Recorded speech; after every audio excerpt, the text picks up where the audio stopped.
Electromagnetic quiet is the pillar I approach with the greatest candor because candor is worth more here than confidence. Pillar 5 of the 9 pillars of wellness design concerns the fields that pass invisibly through every modern home, from mobile masts and routers to the wiring behind the plaster. Clients arrive convinced that their fatigue must be electromagnetic, and the honest answer, more often than not, is that the evidence for that belief is considerably weaker than they have been led to believe by the Internet. I would rather explain that plainly than sell reassurance dressed as certainty. This is a design conversation about measurement, proportion, and sleep, not a conversation conducted in the language of fear. Begin with the evidence itself, because everything that follows depends on reading it honestly. A prospective study following nearly 1,000 participants found no clear link between ordinary residential radiofrequency exposure and self-reported sleep quality, and a more recent double-blind study examining the same question under controlled conditions reached a similarly measured conclusion. The picture for low-frequency magnetic fields, the kind produced by building wiring and transformers, is no more alarming. A review of the clinical literature found the evidence connecting these fields to melatonin secretion inconsistent, with no reliable dose-response relationship established across the studies examined.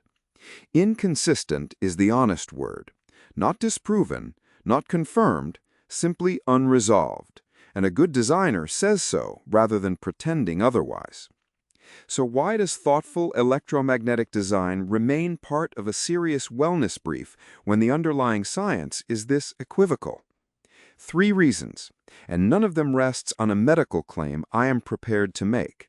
A growing number of households request it, and they deserve to have it engineered properly rather than fitted with stickers and pendants sold on fear by people who cannot explain the mechanism in the language of physics.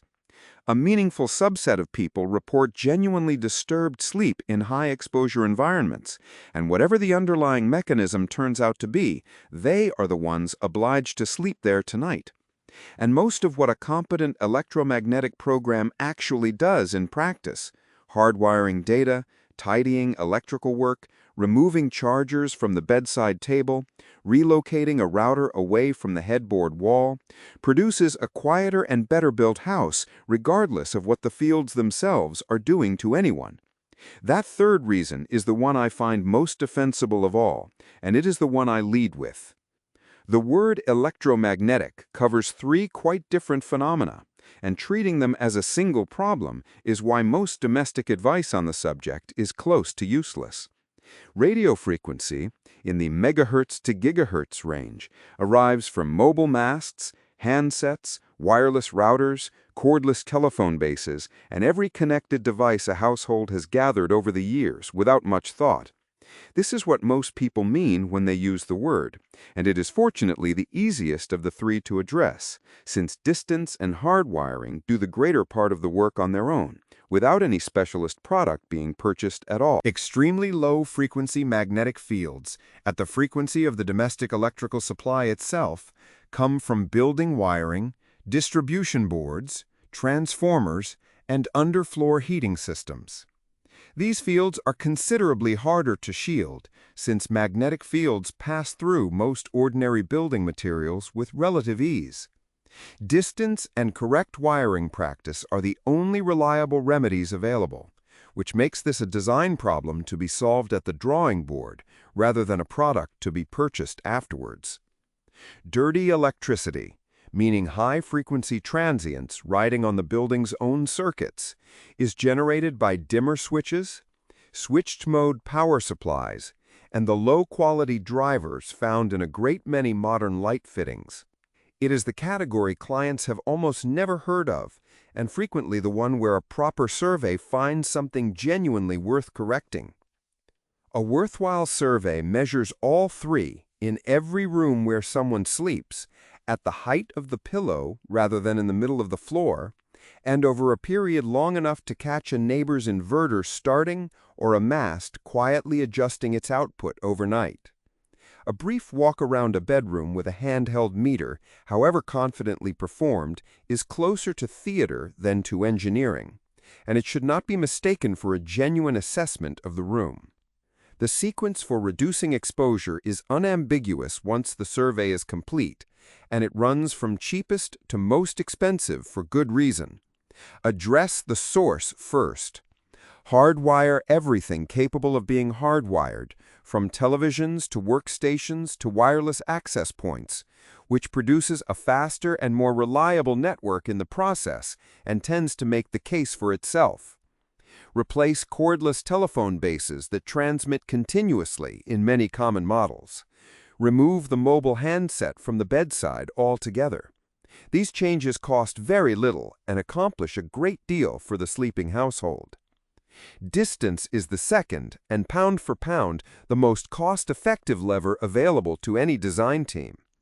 Field strength falls away sharply as distance increases, so relocating a router from a bedhead wall to a service cupboard 2 rooms away achieves considerably more than an equivalent sum spent on shielded paint applied without a plan. The same logic governs distribution boards, which should never sit behind the head of a bed in any well-considered scheme, and underfloor heating in sleeping quarters, which deserves careful review at the design stage rather than an anxious retrofit afterwards. Filtration follows naturally from there.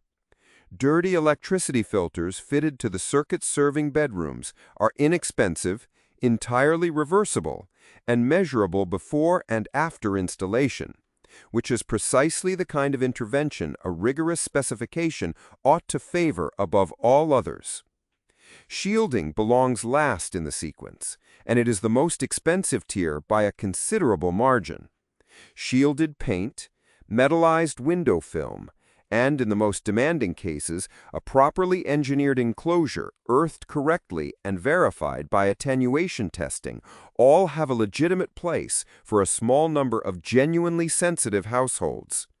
A qualified survey covering radiofrequency, magnetic fields, and dirty electricity across a substantial residence typically costs a modest few $1,000s, and it remains the one expenditure I recommend without qualification because it tells a household honestly whether anything further is warranted at all.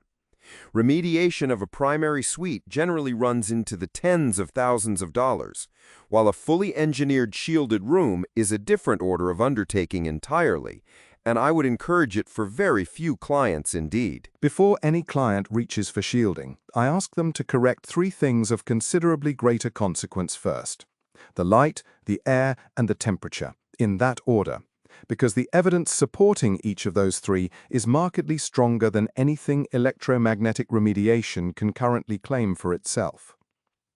Research into domestic evening lighting has found that a great many homes carry light bright enough after dark to meaningfully suppress melatonin production, while properly specified air filtration has been shown to reduce indoor particulate exposure by more than half in controlled measurement. Correct the evening light first. Get the filtration and humidity right throughout the sleeping quarters. Address temperature and sound with equal care. Only then, if sleep remains genuinely poor, does the electromagnetic question deserve serious attention. And clients who arrive at it, having already resolved everything else, invariably find the answer far easier to interpret honestly. There is a market that trades quite openly in electromagnetic anxiety, and I would treat it with real skepticism at every turn. Harmonizing pendants, stickers for the back of a telephone, crystals, and any device whose mechanism cannot be described in the plain language of physics and whose effect cannot be demonstrated with a meter before and after, belong in the category of jewelry rather than engineering. I would also resist the temptation towards total elimination. A house with no wireless connectivity and no modern convenience whatsoever is achievable, and for almost everyone who tries to live in it, quietly miserable. Electromagnetic quiet earns its place amongst the 9 pillars not because the underlying science is settled, but because worry itself disturbs sleep just as effectively as any field could. And a measured, honest survey, resolves that worry in either direction with equal honesty. The houses I regard most highly in this respect are rarely the heavily shielded ones. They are the ones where the wiring is simply clean, the router sits at the far end of a distant corridor, and the bedroom itself contains almost nothing electrical at all. That is an old-fashioned achievement rather than a technological one, and it costs considerably less than most people fear before they begin. If you suspect the fields in your own home deserve a proper look, the responsible first step is measurement rather than remediation, and a longevity home wellness design audit begins exactly there, at ownedlifesbreath.com.